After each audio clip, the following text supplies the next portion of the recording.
Dans cette séquence, donc je vais aborder le calcul de limite en l'infini. Donc par exemple, on peut observer que en plus l'infini, x tend vers plus l'infini tout ça moins l'infini. Donc on va avoir un moins l'infini qui va s'additionner avec un plus l'infini. Donc là, on ne peut pas additionner des infinis différents. Donc là, ce qu'on va faire, c'est qu'on va factoriser par x au carré pour lever ce qu'on appelle cette indétermination. Donc là, on va diviser x carré par x carré. Voilà, on divise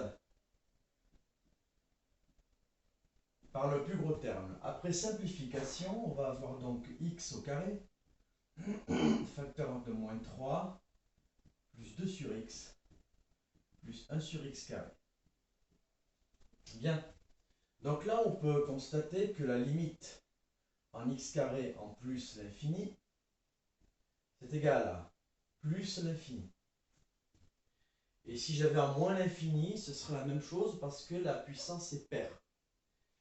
Et donc en dessous, limite de moins 3 plus 2x, 2 sur x, plus 1 sur x carré est égal à moins 3.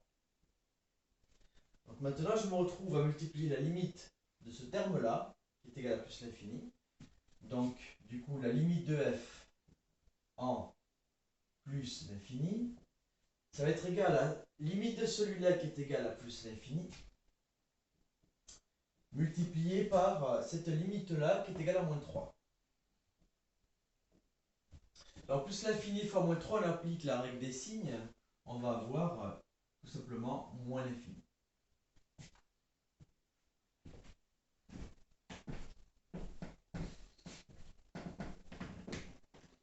Donc, la seule règle à retenir concernant ces puissances, c'est que, en plus l'infini, les puissances, c'est toujours plus l'infini. Par contre, en moins l'infini, ça dépendra si ce terme est pair ou impair. En moins l'infini, ce sera plus l'infini si la puissance est paire, ce sera moins l'infini si la puissance est impaire.